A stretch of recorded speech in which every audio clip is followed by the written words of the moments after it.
Cuando Jesús hubo tomado el vinagre, dijo: consumado es. Y habiendo inclinado la cabeza, entregó el espíritu. Vamos a basarnos este día en esta frase que encierra tanto. Consumado es. ¿Qué significaba este contenido?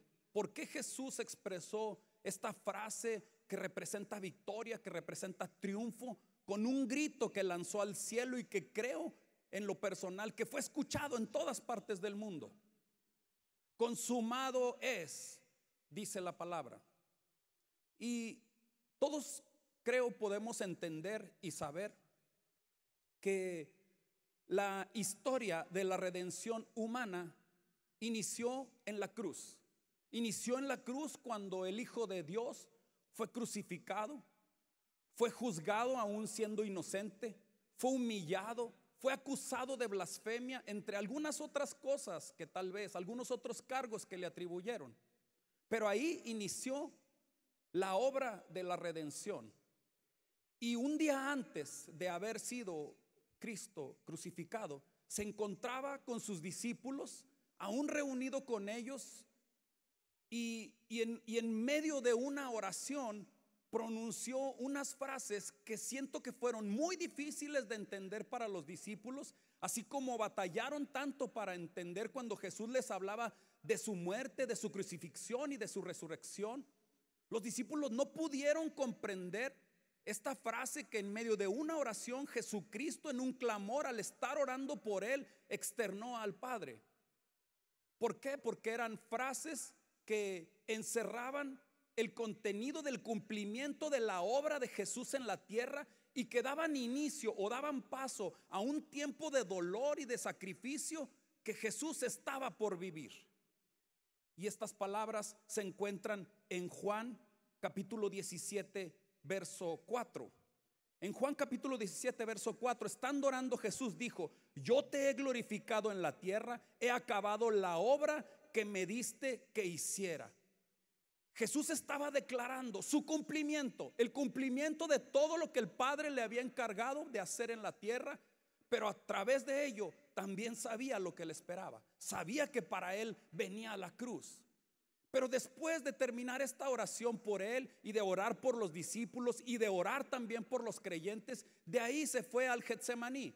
Y después del Getsemaní se fue a la cruz. Y desde la cruz pronunció estas 7 frases que encierran todo lo que Jesús venía enseñando a través de su ministerio terrenal, cuando se reunían las multitudes, cuando se le acercaban grandes cantidades de personas para escucharlo hablar, para escuchar sus enseñanzas llenas de sabiduría. También estuvo enseñándole a través de las reuniones personales que tenía con sus discípulos. Y desde ahí pronunció 7 frases, palabras de perdón, cuando dijo: Padre, perdónalos porque no saben lo que hacen. Palabras de salvación al decir: te aseguro que hoy estarás conmigo en el paraíso.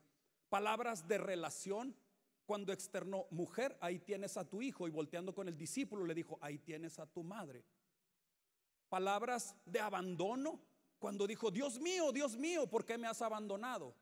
Palabras de aflicción o de necesidad natural cuando él dijo: tengo sed. Pero también externó una palabra de triunfo y de victoria cuando dijo: consumado es. Y una séptima palabra de unión, de reunión o de seguridad, cuando dijo: en tus manos encomiendo mi espíritu. Pero en mi oportunidad de compartir con ustedes en esta hora, vamos a hablar de esta 6ª frase. Consumado es. Consumado es, en el griego, es una palabra que solamente es una. Tetelestai quiere decir en el griego. Esta palabra encerraba todos nuestros pecados, todo el perdón de nuestros pecados que Cristo pagó por nosotros en la cruz, cancelando la deuda que teníamos con Dios, clavándola en la cruz al decir: consumado es. Todos nuestros pecados fueron borrados desde ese momento, porque se consumó la obra que Jesús vino a hacer en la tierra. Y en un momento de la historia, antes de la fundación de los tiempos, ya estaba previsto que Jesús, el Cordero Santo, el Cordero de Dios, iba a venir a entregar su vida por redención de la humanidad. Porque en primera de Pedro, Pedro lo explica en el capítulo 1, en el verso 20, cuando dice que Cristo, a quien Dios escogió antes de la creación del mundo, Cristo ya había sido escogido desde antes de la creación del mundo para venir a cumplir con esta obra redentora. Dios venía entretejiendo la historia en donde los principales protagonistas eran el pueblo hebreo y el pueblo gentil, aunque de una manera separada, cada quien por su parte. Y en un momento, en un determinado momento, Dios envió a su Hijo por medio de la ley del imperio romano, fue crucificado y desde la cruz dijo: consumado es. Una frase que encierra tanto contenido, que contiene tantas, es tan profunda y tan grande como ninguna otra que se haya expresado en el planeta, por el contenido tan enriquecedor y tan extenso que tenía. Fue un grito de victoria, sí, un grito de victoria, un grito de triunfo, pero que estaba precedido por momentos de dolor, por tantos momentos de sufrimiento que Jesús tuvo que padecer. Y es sorprendente, es tan sorprendente para mí, no sé si así lo parezca para ti, el hecho de que en medio de tanto dolor, en medio de la misma agonía de la muerte, Jesús tuvo una viveza de mente para repasar cada una de las instrucciones que había venido dando con anterioridad a sus discípulos y a los que se acercaban con él. Pero también tuvo la oportunidad de repasar desde la cruz con estas 7 frases toda su inspiración, todo lo que él venía diciendo, todo lo que él quería enseñarle a la gente. Él lo repasó con estas 7 frases. Y consumado es representa una de las frases más importantes, porque parece tan difícil también entender que en estos momentos de aflicción y de dolor, las palabras de Jesús vinieran con tanta sabiduría y con tanta prudencia, cuando parecía que su angustia y su dolor no tenían un límite. Eran agudísimas los dolores, el sufrimiento que él estaba viviendo, pero aún así tuvo la certeza, tuvo la vivacidad mental para transmitir de esta manera estas frases.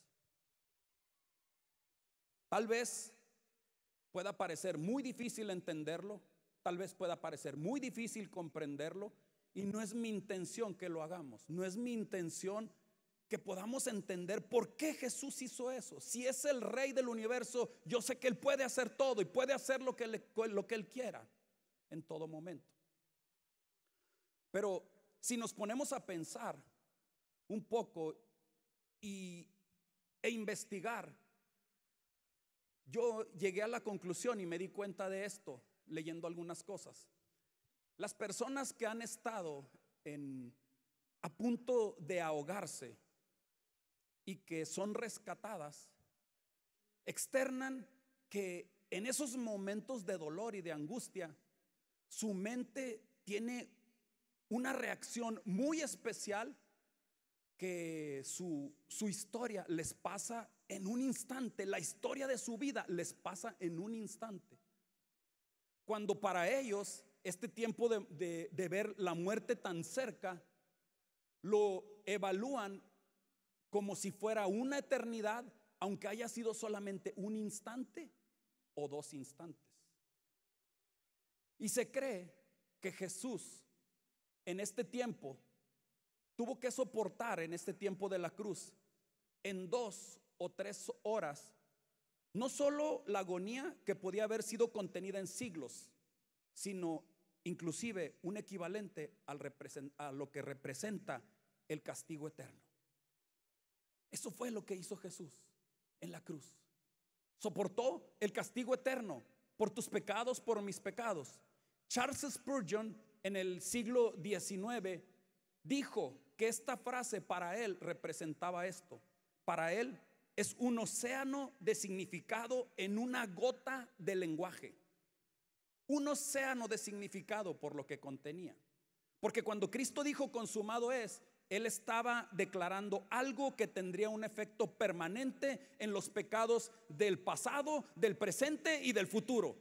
Porque Cristo vino a salvar todos, a curar todos nuestros pecados, los que cometiste antes, los que estás cometiendo hoy y los que vas a cometer también en el futuro. Esa fue la obra redentora de Cristo. Ese es el valor, eso es lo que representa. Y la palabra tetelestai en tiempos antiguos era utilizada en las diferentes actividades del ser humano. Por ejemplo, un siervo cuando se le encargaba una tarea, él la realizaba en tiempo, en forma, lo que le habían encargado, cualquier tarea que fuera, limpiar, hacer cualquier actividad. Y él terminaba su tarea y venía con su amo y le decía: consumado es, amo, tetelestai, terminé lo que me encargaste. Y creo que fue lo que hizo Jesús cuando expresó en sus palabras en medio de esa oración en Juan 17:4: he terminado la obra que me encargaste en la tierra, Señor, ya la terminé, consumado es. También un artesano, por ejemplo, en sus tiempos, cuando él realizaba una obra, cualquier obra que tuviera en sus manos, la revisaba para ver si ya estaba concluida, terminada, si le faltaba algo, algo tenía que agregarle, algo tenía que corregir tal vez. Pero cuando la terminaba decía: consumado es, he terminado la obra. De la misma manera, Dios quería proveer a través de la obra de Cristo que nosotros pudiéramos comprender todas las profecías que estaban encerradas en el Antiguo Testamento, para entender cómo Moisés, Aarón y David eran solamente la sombra de lo que Jesús iba a venir a concluir, a completar y a terminar en su obra terrenal. También cuando un comerciante, por ejemplo, alguien le debía algo, se acercaba con él y le decía: vengo a liquidar la deuda que tengo contigo. Y el comerciante tomaba lo que se le debía, le extendía tal vez un certificado por el pago y decía: tetelestai, está concluido, ya no me debes nada, la deuda está cancelada. Consumado es el grito de victoria que la humanidad había estado esperando desde la caída de David. Y creo que fue un grito de victoria que se escuchó en todas partes del mundo. No solamente lo escucharon las personas que estaban alrededor de la cruz. Creo que hasta el mismo diablo tembló cuando escuchó: tetelestai, Cristo pagó el precio por todos.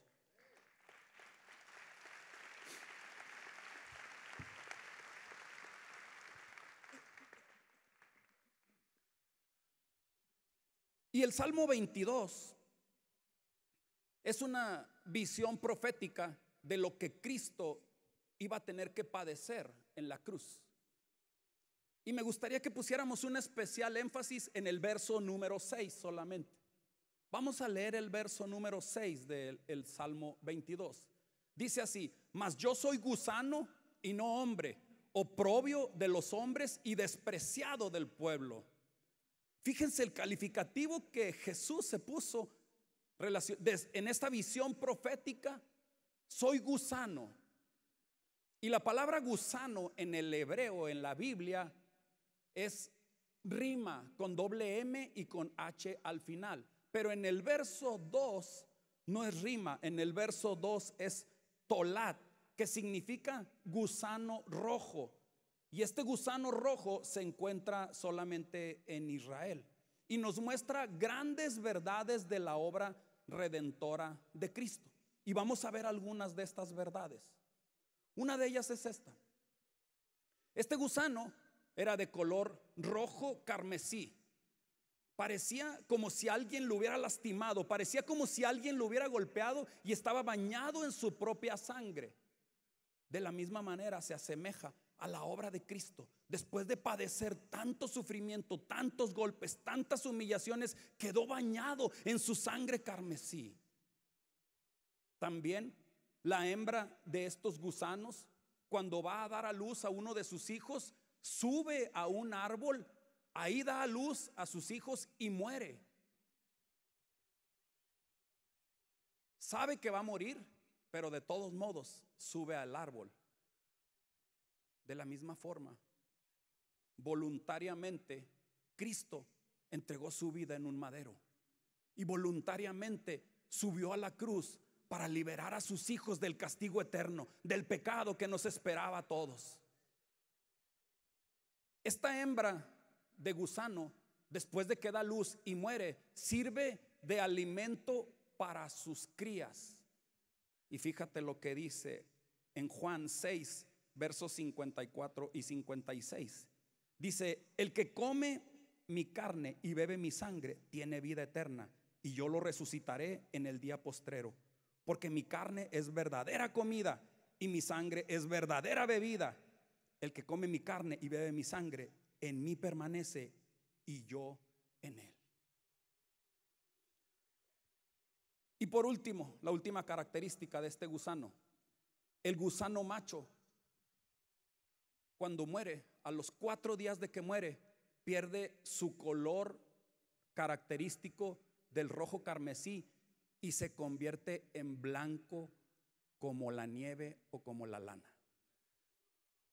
Y creo que nosotros le damos gracias a Dios porque por Jesucristo y por medio de su Espíritu Santo nos ha limpiado y nos ha purificado, cuando nos invita a que vengamos a Él, cuando nos invita a que nos acerquemos a Él, porque Él quiere transformarnos, Él quiere limpiarnos. Por eso en Isaías 1:18 dice: vengan, pongamos las cosas en claro, dice el Señor. Son tus pecados como escarlata, son tus pecados como el rojo carmesí, los voy a hacer blancos como la nieve. Eso es lo que el Señor quiere hacer. Y esa es una característica de este gusano, que refleja la vida y la obra redentora de Jesús. Y el Señor nos busca y nos invita a que escudriñemos las Escrituras, porque las Escrituras dan testimonio de Él, dice en el libro de Juan. Las Escrituras dan testimonio de todo lo que Jesús ha hecho por nosotros.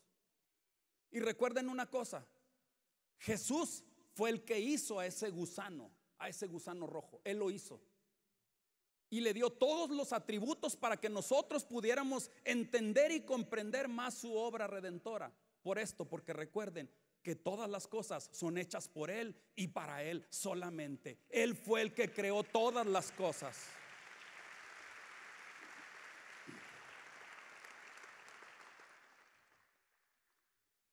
Pero ¿qué fue lo que Cristo terminó cuando dijo consumado es? ¿Qué fue lo que se terminó en ese momento? En primer lugar, el sacrificio de la cruz puso fin a todas las profecías que apuntaban hacia Él. Y la primera de ellas es la que aparece en Génesis 3, verso 15. Lo leemos, dice Génesis 3, verso 15: pondré enemistad entre tú y la mujer, y entre tu simiente y la de ella. Su simiente te aplastará la cabeza, pero tú le morderás el talón.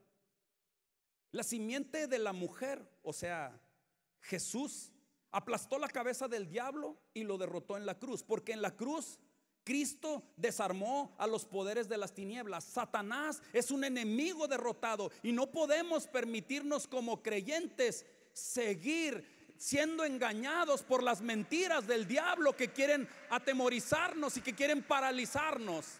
Tenemos que creer en la verdad del Señor. Satanás está derrotado y está debajo de nuestros pies, porque Cristo lo venció en la cruz. Recuerda, si Dios con nosotros, ¿quién contra nosotros? La segunda cosa: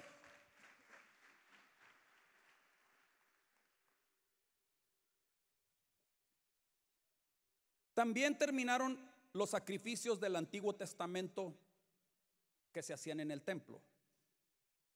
Estos sacrificios que parecían no tener fin, estos sacrificios que se hacían en todo momento.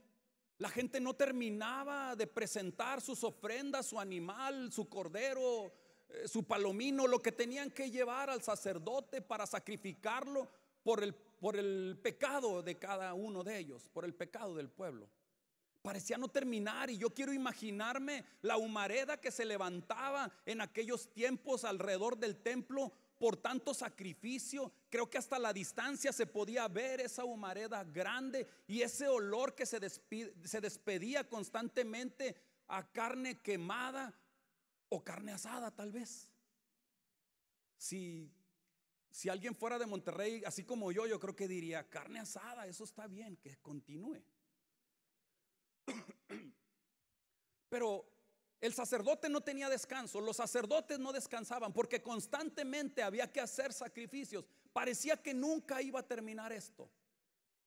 Pero cuando Cristo vino con la ofrenda de su vida, con un solo sacrificio, toda la deuda de la humanidad quedó saldada. Y como nuestro sumo sacerdote hoy está sentado a la diestra del Padre, juzgando con poder y con autoridad desde las alturas.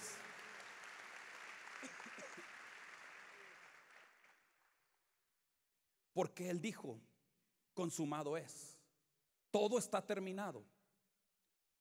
También se terminó el poder de acusación que Satanás tenía contra nosotros. Este poder de acusación que sentimos por los pecados, por los errores que cometemos. Pero cuando aceptamos la obra de la cruz y nos unimos a Cristo, dice la palabra que ya no hay más condenación para los que están unidos a Cristo Jesús, en Romanos 8:1. Ya no hay más condenación, ya no hay ningún argumento contra nosotros. Cristo pagó el precio, porque consumado es. También Cristo le quitó el poder de la muerte a Satanás. Y Hebreos 2 versos 14 y 15 lo dice muy claro. Dice: por tanto, ya que ellos son de carne y hueso, Él también compartió esa naturaleza humana para anular mediante la muerte al que tiene el dominio de la muerte, es decir, al diablo, y librar a todos los que por temor a la muerte estaban sometidos a esclavitud durante toda la vida. Cristo se tuvo que hacer hombre como nosotros para vencer a la muerte también. Y creo que por eso Pablo, en un grito de victoria, lo dice también en 1 Corintios capítulo 15 verso 55, donde dice: ¿dónde está, muerte, tu aguijón? ¿Dónde está? ¿Dónde está el poder que tenías sobre la humanidad? Pablo le dice a Satanás: tu poder sobre la muerte ha sido destruido, porque el poder de Cristo y la salvación aseguran mi resurrección junto con Él.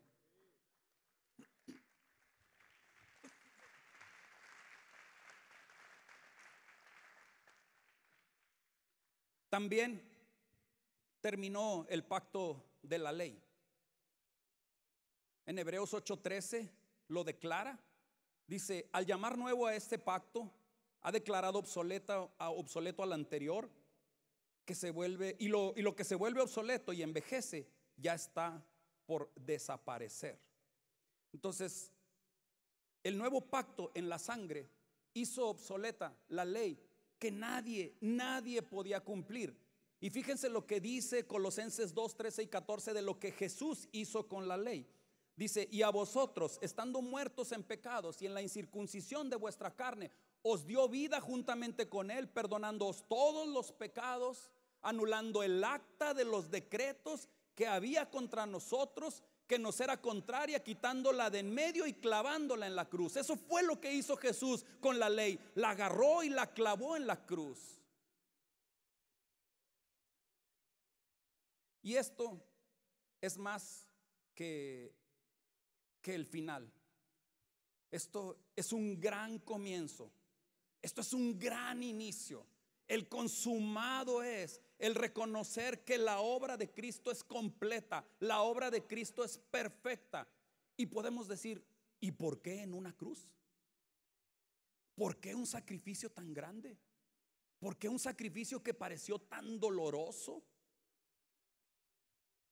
Creo que fue para que nosotros pudiéramos valorar la magnitud de nuestro oprobio, la magnitud de nuestro pecado, y entender que alguien pagó el precio que nos correspondía a nosotros pagar. Por eso fue la cruz. Y la cruz debe de traer un sentido de gratitud a nuestras vidas.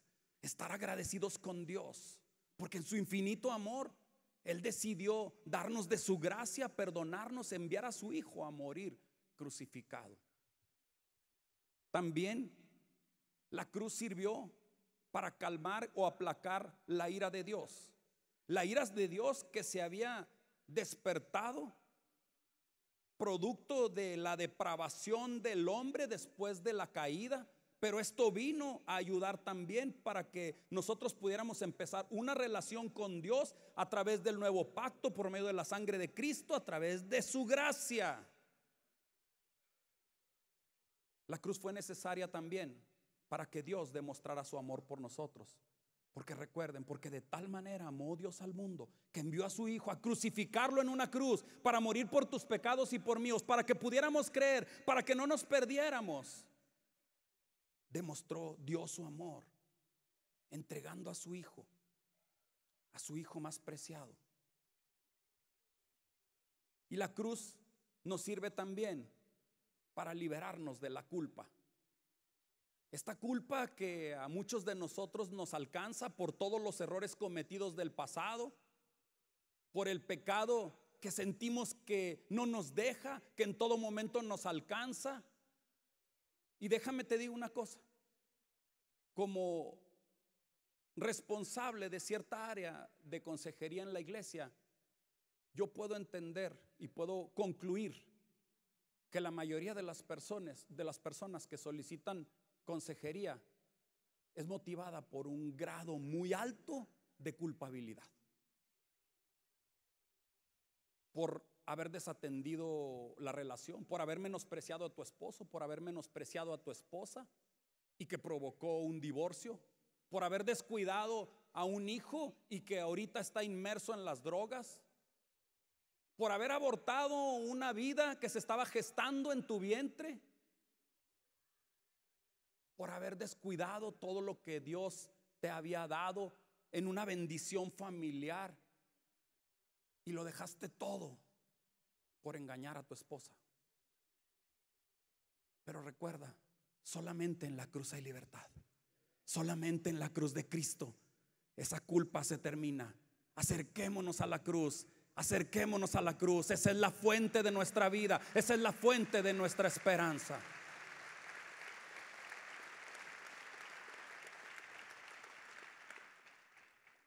Pensar que tenemos que agregarle algo al sacrificio de Jesús para obtener nuestra salvación sería ofender al Padre como al Hijo. Porque sería decir que el sacrificio de la cruz no fue suficiente y que tenemos que seguir abonando algo para pagar algo que ya fue liquidado por completo. Pero recuerda, si alguien nos acusa, tenemos abogado delante de Dios.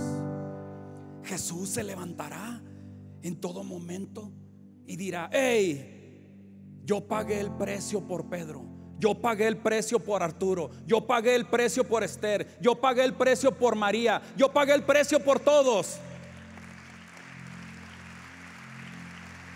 Abogado tenemos. Jesús es el juez y es el abogado. Es nuestro abogado defensor por medio de su sacrificio, no por medio de nuestras obras, no por venir más temprano a la iglesia, no por darle más regalos al pastor, no por ir a todos los eventos de misericordia de la iglesia. No es por obras. El Señor preparó obras, buenas obras, para que anduviéramos de antemano en ellas. Pero eso no nos va a hacer más o menos salvos. Es creer en la obra de la cruz. Es creer que consumado es, tetelestai, todo está terminado, la deuda está pagada.